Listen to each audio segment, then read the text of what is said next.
Mas como transformar isso, Fátima? Como foi a experiência de transformar um processo difícil, né, em uma mensagem de vida, né? Acho que virou seu propósito. Virou. Então vamos lá. Eu vou explicar para você mais ou menos como eu cheguei aonde eu estou hoje. Eu sempre fui administrativa, sempre trabalhei na área de administração. Eu saí da área de administração, como eu não conseguia arrumar um emprego, eu não queria, porque tinha que ficar indo e para mim era muito doloroso eu ter que enfrentar isso de novo, até porque eu tinha muitos anos de banco, então eu não teria saído. Aí, na época, a família se uniu e nós começamos a trabalhar no ramo de alimentação. Nós tivemos restaurante por quilo, muito bem sucedido, graças a Deus, que inclusive na época levava o meu nome, era Fafá Refeições na época. É muito conhecido ainda por aí, viu? Legal. E aí nós trabalhamos 17 anos nessa área. E eu com as minhas limitações. Então, eu ia trabalhar, mas eu estava com a minha família.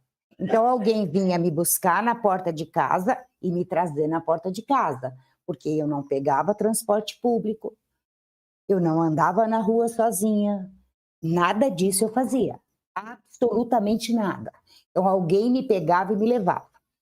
Durante o dia no trabalho, eu tinha muitas coisas que eu sentia, tonturas, às vezes vinham as crises, às vezes eu me sentia mal, mas em nenhum momento eu desisti. Eu enfrentei. Eu levantava e falava, não aguento. Do outro lado eu virava e falava, eu aguento. Por quê? Se eu ficar hoje, eu vou querer ficar amanhã. E eu podia não ir. Minha família, eles conhecem o meu problema, sabem das minhas limitações, mas eu mesma, comigo mesma, eu falava, se eu não for hoje, eu não vou querer ir amanhã. Se eu não vou amanhã, eu não vou querer ir depois. E vai fazendo o quê? Por que que eu digo isso? Porque quando eu tive a primeira crise do pânico, eu levei 2 anos para buscar ajuda. 2 anos. Nossa. 2 anos eu fiquei. No começo eu ainda saía, depois eu comecei a ficar dentro de casa, mas Fátima, por quê? Na época, Renato, esse problema, ele era um problema não muito conhecido, isso foi em 91, de 91 a 93. Era um problema, na verdade, esse problema sempre existiu, outros nomes, mas sempre existiu. E, na época, não se sabia, me viraram de ponta cabeça com exames, eu procurei tudo que foi, todos os médicos que você possa imaginar para descobrir o que eu tinha tido.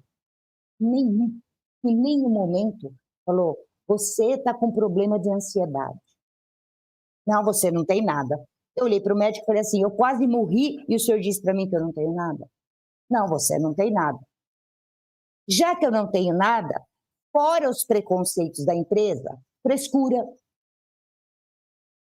vai arrumar o que fazer, vai arrumar o que fazer que isso passa. Isso é frescura, porque ninguém entendia como uma pessoa pode ter medo de fazer o básico da vida.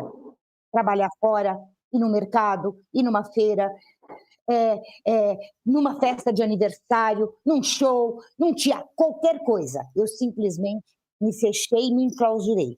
O único lugar que eu me sentia mais segura era dentro de casa, dentro do meu espaço.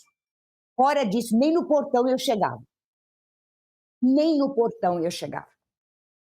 Tudo me assustava. Eu tinha medo de tudo e de todos, Renato. Tudo e todos.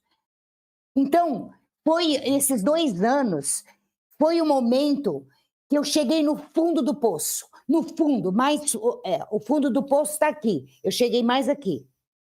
Aí, a família, muito preocupada, falou, bom, alguma coisa tem que ser feita, ela não melhora. Por quê? Dentro de mim, se todo mundo fala que é frescura, então eu vou melhorar. Os médicos já me reviraram, eu não tenho nada. Então, alguma coisa é frescura minha. As pessoas passam a te rotular. E você acaba acreditando nessas crenças. Infelizmente, isso na época. Hoje, uma pessoa, ela não precisa chegar nesse estágio, porque você aperta um botão, você tem N informações sobre isso. Mas na época não tinha. Aí, nesses 2 anos, eu me enclausurei, não saía mais de casa. Aí eu me enclausurei, aí eu fui emagreci. Eu não comia, Renato, porque eu tinha medo de engasgar. Eu Nossa, não bebia água porque eu tinha medo de engasgar. Manja, imagina. como é muito forte, cara, é muito forte. Então, nesses 2 anos que eu fiquei sem o tratamento, sem buscar ajuda, eu piorei. Até que chegou o momento que eu falei: não, ou eu vou morrer, ou eu vou fazer alguma coisa. Só que eu falei: eu vou fazer alguma coisa. Eu tinha 2 filhos que precisavam de mim. Minha filha, na época, tinha 11 anos e meu filho tinha 9. 2 crianças dentro de casa. Eu tinha mais um agravante dentro de casa. Meu marido era alcoólatra, tinha problema com álcool. Pessoa linda, maravilhosa, um ser humano maravilhoso, mas tinha o problema do alcoolismo. E eu tinha que driblar essa situação, entende? E o mais difícil, ele não entendia o que eu tinha. Ele me colocava à prova de fogo. Ele me testava. Ele me testava. Então, uma vez ele me botou na porta do metrô. Me deu um desespero tão grande que eu saí gritando e as pessoas pensavam que ele estava me agredindo. Que ele queria que eu entrasse no metrô. E eu falei: pelo amor de Deus, me entenda. Eu ajoelhei dentro do metrô, nos pés dele. Olha que ponto a gente chega. Por isso que eu falei que eu cheguei no mais alto nível do medo. Hoje as pessoas não precisam chegar até aqui. Basta alguns passos. Vou voltar à pergunta que você me fez. Nós temos alguns passos a seguir, os passos que eu segui que para mim deu certo. E hoje eu estou recuperada. E esses passos é de suma importância. É difícil? Não é fácil. Mas que leva à recuperação igual levou a minha recuperação. E isso para mim não tem preço, cara. Então, é isso que eu falo nas minhas palestras, por exemplo. Quando eu vou dar minha palestra, seja no corporativo, seja no social, seja igrejas. Por quê? Porque é um assunto onde pega tudo. E eu vou aonde o problema existe e eu posso ajudar. E eu trouxe isso para mim. Mas só voltando numa coisa que você estava me perguntando. Depois disso, eu trabalhei com restaurante. Acabou o restaurante, eu estou emendando os assuntos para as Sim. pessoas entenderem. Aí eu voltei na área administrativa. Trabalhei mais 7 anos na área administrativa. Depois disso, eu entrei, eu estava muito mal, meu marido faleceu, né? Tem 8 anos, mas ele morreu recuperado do álcool. Eu Que bom, consegui, que bom. 4 internações, e eu com a doença. E eu matando um leão por dia. Eu tinha que apoiar ele, apoiar os meus filhos e me apoiar. Tem hora que eu olho para mim e falo: meu, olha aí. Bom, aí eu, nessa época, eu fiz um processo de coach. Eu fui coach, né? Eu participei de um grupo e foi maravilhoso. Eu comecei a pensar, falei: é isso que eu quero para minha vida. É uma maneira de eu ajudar as pessoas. É uma maneira de eu ajudar as pessoas. E aí, eu entrei no processo de coach, fiz 12 sessões. Quando eu acabei o meu processo como coach, entrei numa formação para coach. Aí eu me formei uma coach. Aí eu comecei a atender pessoas individuais, alguns grupos. Só que faltava alguma coisa. Eu não sei, me faltava alguma coisa. Foi quando, como eu já sempre dei um pouquinho de palestra na igreja com temas religiosos, tá? Eu tenho essa facilidade de falar. Eu falei: meu Deus, no momento de reflexão, eu falei: meu Deus, se eu tenho essa fala, numa palestra, eu não vou ajudar uma por vez. Eu posso ajudar 100, 200, 300 por mês. Por vez. Isso não quer dizer que eu não faça um atendimento individual, só que é uma pessoa. que também, se precisar de mim, eu estou aqui, faço, não tem problema. Aí eu resolvi entrar na área de palestra. Falei, a palestra vai me levar para ajudar mais pessoas. 1h30 de palestra, você consegue fazer bastante coisa. Você consegue dar um start nas pessoas, principalmente de como buscar essa recuperação. Eu só imagino também o desafio de se colocar na posição de palestras, né?